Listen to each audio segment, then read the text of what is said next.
का effect of pressure, most important topic आज के लेक्चर का। एक्चुअल होता क्या है, मान लो ये एक बीकर है, सील्ड बीकर है, ये लिक्विड लेवल है, यहाँ पर लिक्विड वगैरह है और ऊपर में क्या है, गैस मॉलिक्यूल्स हैं। ठीक है, यहाँ पर एक पिस्टन फिट किया हुआ है। पिस्टन देखो ना, ऐसे साइकिल का जो हवा डालने वाला जो पंप होता है, हम लोग ऐसे प्रेस करते हैं एक पिस्टन, तो उस तरह का पिस्टन एक यहाँ फिट किया हुआ है। ये मूवेबल पिस्टन है। ठीक है, अब हम लोग क्या करेंगे कि इस पिस्टन को अगर हम लोग डाउनवर्ड नीचे की तरफ अगर मूव कराएंगे तो क्या होगा, ये जो लिक्विड के ऊपर में जो गैस मॉलिक्यूल है इसके ऊपर क्या होगा, एक प्रेशर क्रिएट होगा। तो जितना ज़्यादा प्रेशर बढ़ेगा उतना ज़्यादा क्या होगा, जब पिस्टन को हम लोग डाउनवर्ड मूव कराएंगे तो क्या होगा, नीचे की तरफ मूव कराएंगे तो क्या होगा, यहाँ पर क्या होगा कि प्रेशर क्रिएट होगा। प्रेशर तो ऑलरेडी एक है, ऑलरेडी प्रेशर है ही लिक्विड सरफेस के ऊपर में, गैस मॉलिक्यूल के ऑलरेडी प्रेशर है। लेकिन जब हम लोग पिस्टन को और मूव करा देंगे तो क्या होगा, और ज़्यादा प्रेशर क्रिएट होगा। मतलब जैसे हम लोग पिस्टन के ऊपर मूव कराएं, पिस्टन मूव कराएं, तो इसका मतलब क्या होगा कि ऑटोमेटिक हम लोग क्या कर रहे हैं, प्रेशर इंक्रीज कर रहे हैं। तो जब प्रेशर इंक्रीज करेंगे तो ऑटोमेटिक क्या होगा, पिस्टन मूव कराएंगे तो प्रेशर क्या होगा, इंक्रीज होगा।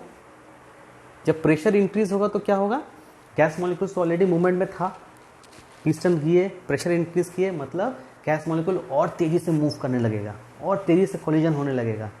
ठीक है, क्योंकि स्पेस, जो मूवमेंट का स्पेस है वो कम हो गया। पहले मान लो कि इतना मूवमेंट का स्पेस था, इसको हम लोग प्रेस करके यहाँ तक ला दिए, अब स्पेस कितना हो गया, इतना स्पेस हो गया, स्पेस कम हो गया। पहले इतना स्पेस था मूवमेंट के लिए, लेकिन अब मूवमेंट के लिए इतना स्पेस बच गया।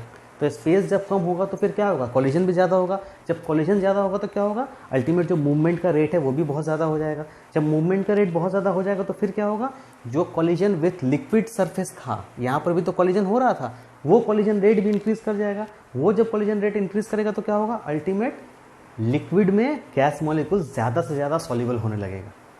समझे?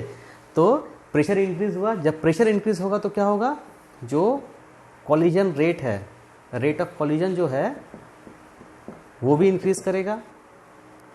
जब रेट ऑफ कोलिजन इंक्रीज करेगा तो क्या होगा, लिक्विड के सरफेस के साथ में कि जो अट्रैक्शन जो है लिक्विड सरफेस के साथ वो भी इंक्रीज कर जाएगा, करेगा। लिक्विड सरफेस के साथ अट्रैक्शन इंक्रीज करेगा तो इसका मतलब क्या होगा कि more gas will dissolve in liquid. ज़्यादा से ज़्यादा गैस जो होगा वो लिक्विड में डिसॉल्व कर जाएगा, मतलब अल्टीमेट सॉल्युबिलिटी इंक्रीज कर जाएगा। समझ में आया? तो इसका मतलब क्या हुआ कि प्रेशर अगर हम लोग इंक्रीज करते हैं तो गैस का जो सॉल्युबिलिटी है वो भी ऑटोमेटिक इंक्रीज कर जाएगा। दैट मीन्स अगर प्रेशर हम लोग इंक्रीज करते हैं तो प्रोपोर्शनल किसके होगा, सॉल्युबिलिटी के। ठीक है, थोड़ा साफ साफ लिख देते हैं यार। अगर प्रेशर इंक्रीज करते हैं तो उसका सॉल्युबिलिटी भी, गैस मॉलिक्यूल का सॉल्युबिलिटी भी इंक्रीज कर जाएगा। मतलब क्या है, डायरेक्टली प्रोपोर्शनल है। ठीक है, अब मान लो कि गैस मॉलिक्यूल जो वाटर के अंदर सॉल्युबल हुआ, हम कैसे मेज़र करेंगे कि कितना मॉलिक्यूल, वाटर मॉलिक्यूल अंदर में सॉल्युबल हुआ। उसको मेज़र करने के लिए हमको करना क्या पड़ेगा, कुछ चीज़ें हैं उसको ध्यान में रखनी पड़ेगी। जैसे हम लोग पहला चीज़ क्या पढ़ेंगे, मोल फ्रैक्शन। ऑलरेडी मैंने पढ़ा चुका है, पढ़ेंगे नहीं, ऑलरेडी मैंने पढ़ा चुका है। तो इस लिक्विड के अंदर में जो गैस मॉलिक्यूल डिसॉल्व हुआ है वो प्रेशर बढ़ाएंगे तो और ज़्यादा डिसॉल्व होगा। तो जब और ज़्यादा डिसॉल्व होगा तब हम लोग क्या करेंगे, उसका मोल फ्रैक्शन निकालेंगे। मतलब कितना मोल फ्रैक्शन ऑफ सॉल्यूट डिसॉल्व हुआ है। ठीक है, जितना मोल फ्रैक्शन ऑफ सॉल्यूट डिसॉल्व होगा वही प्रोपोर्शनल कर देंगे प्रेशर का। समझ में आया? मतलब सॉल्युबिलिटी क्या होगा, मोल फ्रैक्शन क्या होगा, सॉल्युबिलिटी का कहीं ना कहीं एक मेजर होगा कि कितना सॉल्युबिलिटी है। कैसे मापेंगे, सिंपली उस लिक्विड में क्या करेंगे, देख लेंगे भैया उसका मोल फ्रैक्शन कितना है। दैट मीन्स जो प्रेशर है इसको प्रोपोर्शनल कर सकते हैं with the mole fraction of solute. याद रखना सॉल्यूट का, सॉल्वेंट का नहीं, सॉल्यूट का। ठीक है, ठीक है, समझ में आया? तो यहाँ पर एक्स ऑफ सॉल्यूट क्या है, mole fraction of solute. Mole fraction of solute का मतलब क्या हुआ, numbers of moles of solute divide by total number of mole. मतलब number of mole of solute divide by total number of mole, मतलब number of mole of solute plus number of mole of solvent. ठीक है, number of mole of solute का मतलब क्या हुआ, weight by molecular weight. जो भी solute होगा मतलब ऑब्वियसली यहाँ पर गैस ही होगा, जो भी गैस होगा उसका वेट मतलब उसका मास डिवाइड बाय उसका मॉलिक्यूलर मास। और सॉल्वेंट जो भी होगा, लिक्विड होगा, लिक्विड कोई भी हो सकता है, वाटर हो सकता है या बेंजीन, कोई भी सॉल्वेंट होगा जो होगा उसका मास डिवाइड बाय उसका मॉलिक्यूलर मास हमको करना है। ओके। यही जो चीज़ है यही है हेनरीज लॉ का मेन फंडा। तो इसका मतलब क्या हुआ कि हेनरीज लॉ क्या कहता है, HENRYS, हेनरीज लॉ ये क्या कहता है कि एट इक्विलिब्रियम, याद रखना एट इक्विलिब्रियम, इक्विलिब्रियम किससे किसके बीच में, जो डिसॉल्व गैस है, यहाँ पर जो डिसॉल्व गैस है और टू द अनडिसॉल्व गैस, मतलब जो भी गैस डिसॉल्व है उसके साथ इक्विलिब्रियम जो भी गैस जो अनडिसॉल्व है, जो नहीं घुला है, जो ऊपर में है, यहाँ पर इन दोनों के बीच में क्या होगा, एक इक्विलिब्रियम इस्टेब्लिश होगा। तो एट इक्विलिब्रियम जो प्रेशर होगा, कौन सा प्रेशर होगा, ये जो अनडिसॉल्व गैस है, जो प्रेशर होगा किसका, जो अनडिसॉल्व्ड गैस है, अनडिसॉल्व्ड गैस, ठीक है, कहाँ होगा, ये सॉल्यूशन के ठीक सरफेस के ऊपर, मतलब ये वाला, इसका जो प्रेशर होगा that is directly proportional to the mole fraction of solute. कौन सा सॉल्यूट, गैस, ऑब्वियसली गैस, कहाँ का गैस, ये जो डिसॉल्व है, जो पानी के अंदर घुल चुका है या फिर जो भी सॉल्वेंट के अंदर घुल चुका है, उसके मोल फ्रैक्शन के डायरेक्टली प्रोपोर्शनल होगा। दैट मीन्स ये जो प्रेशर है अनडिसॉल्व जो गैस है उसका जो प्रेशर क्रिएट होगा that is directly proportional to the mole fraction of solute. ये किसका मोल फ्रैक्शन, जो यहाँ पर डिसॉल्व हो चुका है, ठीक है, मतलब dissolve gas, dissolve gas, clear, यही है हेनरीज लॉ। इसको प्रोपोर्शनल हटाने के लिए क्या करेंगे, एक इक्विलिब्रियम का एक कांस्टेंट लगाएंगे, इसको हेनरीज लॉ कांस्टेंट कहा जाता है, into mole fraction of solute, ठीक है, यही है हेनरीज लॉ। अच्छा, यहाँ पर एक और चीज़ याद रखने वाली चीज़ है क्या, कि अगर मान लो कि अगर एक मिक्सचर में, मतलब एक सॉल्वेंट अगर है उसमें अगर हम एक से ज़्यादा अगर गैसेस अगर इस्तेमाल करते हैं, मतलब मान लो कि एक सॉल्वेंट में अगर हम लोग सपोज पकड़ लो 2-3 टाइप्स ऑफ गैस अगर डिसॉल्व करते हैं, A, B, C, ठीक है, तो हर एक के लिए क्या होगा, सॉल्वेंट लेकिन वही है, लेकिन उसमें हम 3 डिफरेंट काइंड ऑफ गैसेस हम लोग क्या कर रहे हैं, डिसॉल्व कर रहे हैं। तो उसके लिए हम लोग क्या करेंगे, हेनरीज इक्वेशन को हम लोग किसके लिए, इसके लिए कैसे लिखेंगे, यहाँ पर P क्या हो जाएगा, P ऑफ A, बिकॉज ये P क्या है, ये डिसॉल्व अनडिसॉल्व गैस का प्रेशर है। तो हर एक अगर 3 डिफरेंट गैसेस हैं तो तीनों का अलग अलग प्रेशर होगा, ठीक है। तो पी ए मतलब ए गैस के लिए जो पर्टिकुलर प्रेशर आ रहा है, जो ए अनडिसॉल्व गैस है इसके ऊपर में, उसके लिए जो प्रेशर आ रहा है that is P A proportional to क्या हो जाएगा, एक्स ऑफ सॉल्यूट, सॉल्यूट यहाँ पर क्या होगा, ऑब्वियसली ए होगा, तो उसके प्रोपोर्शनल हम लोग यहाँ पर कांस्टेंट लिखेंगे एक्स ऑफ ए, ठीक है। यहाँ पर के क्या है, Henry's law constant for A component. Similarly B के लिए क्या लिखेंगे, पी ऑफ बी, और सिमिलरली सी, ठीक है। हाँ, तो ये ख्याल रखना होगा कि तीनों गैस के लिए अलग अलग के का वैल्यू भी होगा, सेम वैल्यू नहीं होगा, ठीक है। ओके, अब आ जाते हैं Henry's law, Henrys gas constant, मतलब हेनरीज लॉ कांस्टेंट जो के है उसके कुछ कैरेक्टरिस्टिक्स के ऊपर, क्या क्या कैरेक्टरिस्टिक्स है वो देखते हैं। तो सबसे पहला जो कैरेक्टरिस्टिक्स कहता है वो क्या कहता है कि ये जो केएच का वैल्यू है it depends upon the nature of the solvent, solute, nature of the solute. ये क्या होता है कि ये डिपेंड करता है, किसके ऊपर डिपेंड करता है, upon the nature of solute, ठीक है। सॉल्यूट के नेचर के ऊपर डिपेंड करता है। कैसे सॉल्यूट के नेचर के ऊपर डिपेंड करता है, मान लो कि अगर एक ही सिस्टम है जिसमें एक ही सॉल्वेंट है, मान लो लिक्विड है, ठीक है, इसमें अगर हम 2 डिफरेंट काइंड्स ऑफ गैसेस अगर हम डिसॉल्व करते हैं, मतलब मान लो कि N2 डिसॉल्व किए एंड O2 डिसॉल्व किए, ठीक, तो यहाँ पर सेम लिक्विड है लेकिन 2 डिफरेंट काइंड ऑफ गैसेस हम लोग डिसॉल्व कर रहे हैं, तो दोनों के लिए KH का जो वैल्यू होगा उन दोनों के लिए KH का वैल्यू भी अलग अलग होगा। मतलब KH फॉर, मतलब K फॉर N2 और K for O2, K for N2 होगा 8.6 × 10⁴ ATM और K फॉर O2 होगा 4.2 × 10⁴ ATM, ठीक है। जबकि लिक्विड सेम है, सॉल्वेंट सेम है, लेकिन उसके बावजूद सॉल्यूट डिफरेंट होने की वजह से KH का वैल्यू भी अलग अलग है, ठीक है, क्लियर। नेक्स्ट पॉइंट कि KH का जो वैल्यू है it also depends upon the nature of solvent. ठीक है, सॉल्वेंट के नेचर के ऊपर भी काफ़ी हद तक डिपेंड करता है। कैसे डिपेंड करता है? मान लो अगर नाइट्रोजन को हम वाटर में अगर डिज़ोल्व कर रहे हैं और नाइट्रोजन को अगर हम लोग बेंजीन में डिज़ोल्व कर रहे हैं तो क्या होगा, दोनों केसेस में KH का जो वैल्यू होगा वो दोनों केसेस में अलग अलग होगा। माने हेनरीज लॉ कांस्टेंट का वैल्यू दोनों केसेस के लिए अलग अलग होगा। नाइट्रोजन को अगर वाटर में डिजॉल्व करते हैं तो उसका वैल्यू होगा 8.6 × 10⁴, और अगर नाइट्रोजन को हम बेंजीन में डिजॉल्व करते हैं तो उसके लिए जो वैल्यू होगा KH का वो होगा 2.36 × 10⁻³ ATM, 2.36। ठीक है, तो बच्चों आप लोग देख ही सकते हो कि KH का वैल्यू किसके किसके ऊपर डिपेंड किया, नेचर ऑफ सॉल्यूट के ऊपर कि सॉल्यूट क्या होगा। अगर पर्टिकुलर एक ही सॉल्वेंट है तो सॉल्यूट अगर डिफरेंट हो तो उसके लिए KH का वैल्यू अलग अलग, और अगर नेचर ऑफ सॉल्वेंट और अगर सॉल्यूट सेम है मतलब गैस सेम है लेकिन अगर सॉल्वेंट अलग अलग है तो उसके लिए भी KH का वैल्यू अलग अलग होगा। ठीक है, 2 पॉइंट्स। ओके बच्चों, थर्ड पॉइंट जो क्या कह रहा है कि मान लो कि 2 डिफरेंट काइंड ऑफ गैसेस हैं लेकिन उन दोनों का पार्शियल प्रेशर सेम है। अगर मान लो A और B ये 2 गैसेस हैं लेकिन दोनों का partial pressure of A is equal to partial pressure of B, दोनों का अगर पार्शियल प्रेशर सेम है, दैट मीन्स अगर दोनों का पार्शियल प्रेशर सेम है तो क्या हो जाएगा कि KH का वैल्यू दोनों के लिए हम देखेंगे कि KH का वैल्यू दोनों के लिए जो भी होगा, जिसका K का वैल्यू ज़्यादा होगा वो उस सॉल्वेंट में लेस सॉल्युबल होगा और जिसका K का वैल्यू कम होगा वो उस सॉल्वेंट में ज़्यादा सॉल्युबल होगा।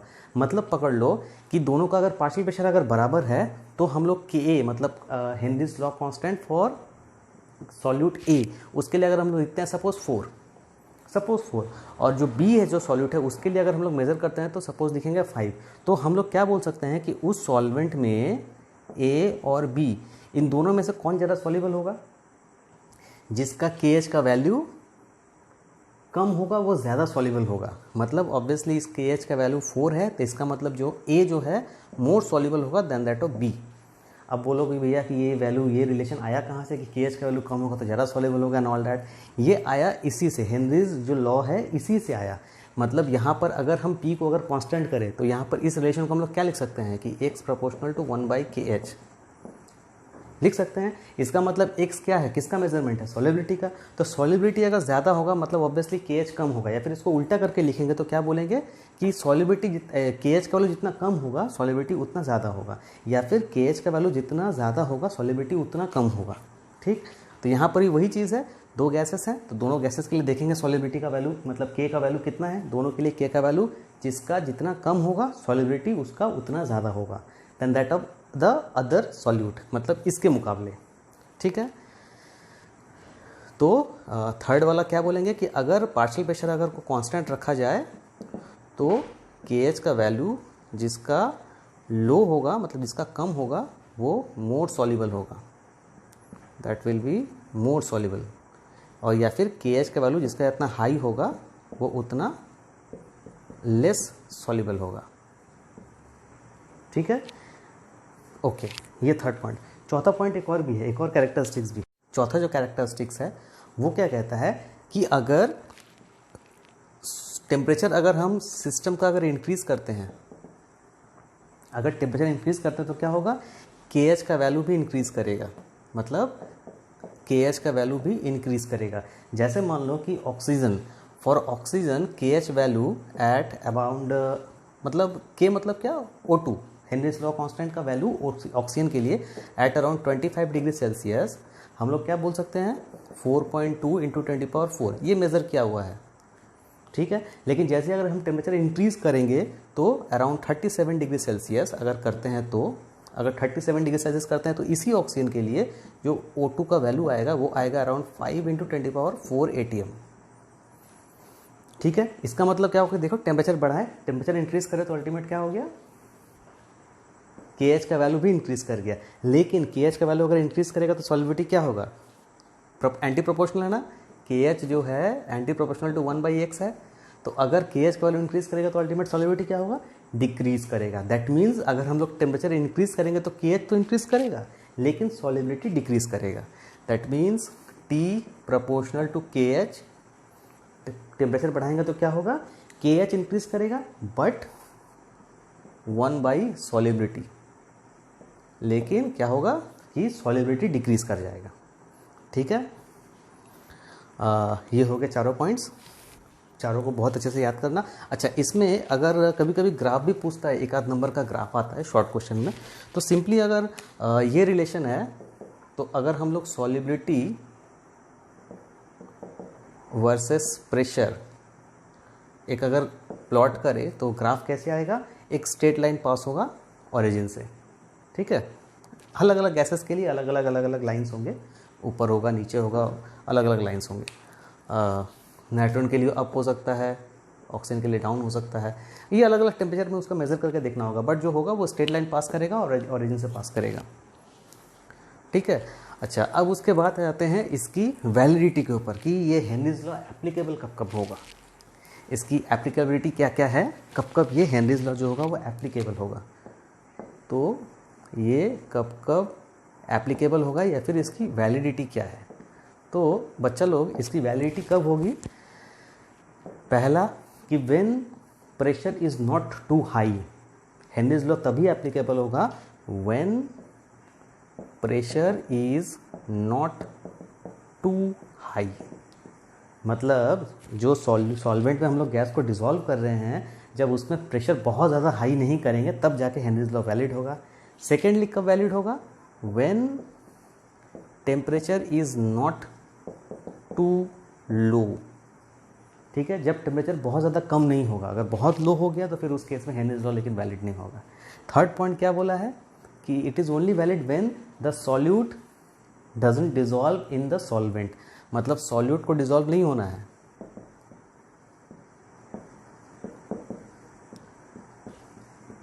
अब डिसॉल्व का मतलब क्या हुआ, डिसॉल्व तो होगा ही होगा, थोड़ा अमाउंट पे तो होगा। यहाँ पर डिसॉल्व का मतलब बोला जा रहा है क्या कि आयोनाइज, कि डिसॉल्व होने के बाद में आयोनाइज नहीं होना चाहिए। ठीक है, डिसॉल्व का मतलब यहाँ पर कह रहा है क्या कि आयोनाइज नहीं होना चाहिए। आयोनाइज मतलब या फिर डिसोसिएट नहीं होना है। जैसे मान लो कि HCl गैस ये जब वाटर में डिसॉल्व होके अगर इस तरह से अगर डिसोसिएट हो जाता है तो फिर इस केस में हेनरीज लॉ एप्लीकेबल नहीं होगा, डिसॉल्व नहीं होना है। और चौथा पॉइंट क्या बोल रहा है कि व्हेन सॉल्यूट जो है gas doesn't react with the solvent, मतलब उसको रिएक्ट भी नहीं करना है, मतलब when solute does not react with solvent, solute को रिएक्ट भी नहीं करना है तभी जाके ये वैलिड होगा। तो चार केसेस है, चार केसेस क्या क्या है, सबसे पहले जब टेम्परेचर बहुत ज़्यादा, पहला तो प्रेशर है, प्रेशर जब बहुत ज़्यादा हाई नहीं होगा तब हेनरीज लॉ वैलिड होगा। जब टेम्परेचर बहुत ज़्यादा लो नहीं होगा तब हेनरीज लॉ वैलिड होगा। जब सॉल्यूट डिसोसिएट नहीं होगा या फिर आयोनाइज नहीं होगा सॉल्वेंट में तब जाके हेनरीज लॉ एप्लीकेबल होगा। और जब सॉल्यूट रिएक्ट नहीं करेगा विद सॉल्वेंट तब जाके हेनरीज लॉ जो है वो एप्लीकेबल होगा। ठीक है, तो बच्चों आज के लेक्चर का last topic unit of Henry's law constant. Unit कैसे निकालेंगे, हेनरीज लॉ कांस्टेंट क्या है, पार्शियल प्रेशर ऑफ गैस मतलब solute is equal to Henry's law constant into mole fraction of that solute. ठीक है, अब देखो मोल फ्रैक्शन ऑफ सॉल्यूट का मतलब क्या होता है कि number of moles of solute divide by total number of moles, मतलब number of mole of solute plus number of mole of solvent. अब दोनों ही number of moles by number of moles ये यूनिट लेस क्वांटिटीज होते हैं, तो इसका मतलब ये जो वैल्यू है ये यूनिट लेस क्वांटिटी होगा। तो अल्टीमेट बच गया क्या, P। अगर P हम एटमॉस्फेयर में एक्सप्रेस करते हैं तो ऑब्वियसली जो KH का वैल्यू आएगा वो एटमॉस्फेयर में ही आएगा। ठीक है, अगर P हम पास्कल में एक्सप्रेस करते हैं तो ऑब्वियसली KH का जो वैल्यू आएगा वो पास्कल में आएगा, और अगर P हम बार में यूज़ करते हैं तो एक्चुअली ऑब्वियसली KH का जो वैल्यू आएगा वो बार में ही आएगा। तो एक्चुअल जो भी प्रेशर का हम यूनिट रखेंगे KH का भी वही यूनिट होगा। जनरली इसको एटमॉस्फेयर में ही रखा जाता है, तो इसलिए यूनिट ऑफ KH मतलब हेनरीज लॉ कांस्टेंट का जो यूनिट होगा वो होगा ऑब्वियसली क्या, ATM, ऑटोमेटिक टेंडर मशीन नहीं, एटमॉस्फेयर।